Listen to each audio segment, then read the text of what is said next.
आपका हमारे चैनल पे स्वागत है और हम आपको बताएंगे कि वृश्चिक राशि के जो पुरुष होते हैं उन्हें महिलाओं की कौन सी बातें पसंद नहीं होती हैं।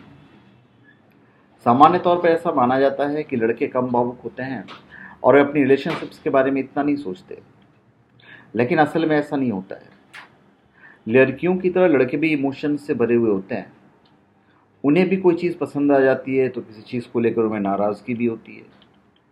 अगर आप किसी रिलेशनशिप में हैं तो आपको अपने पार्टनर के बारे में जान लेना चाहिए कि उन्हें क्या पसंद है और क्या नापसंद है। तो हम बात कर रहे हैं वृश्चिक राशि के पुरुषों की। वृश्चिक राशि वाले पुरुष अपने पार्टनर को झूठ बोलने से बिल्कुल नहीं कतराते। वृश्चिक राशि वाले पुरुष अपने पार्टनर को झूठ बोलने से पहले बिल्कुल नहीं कतराते।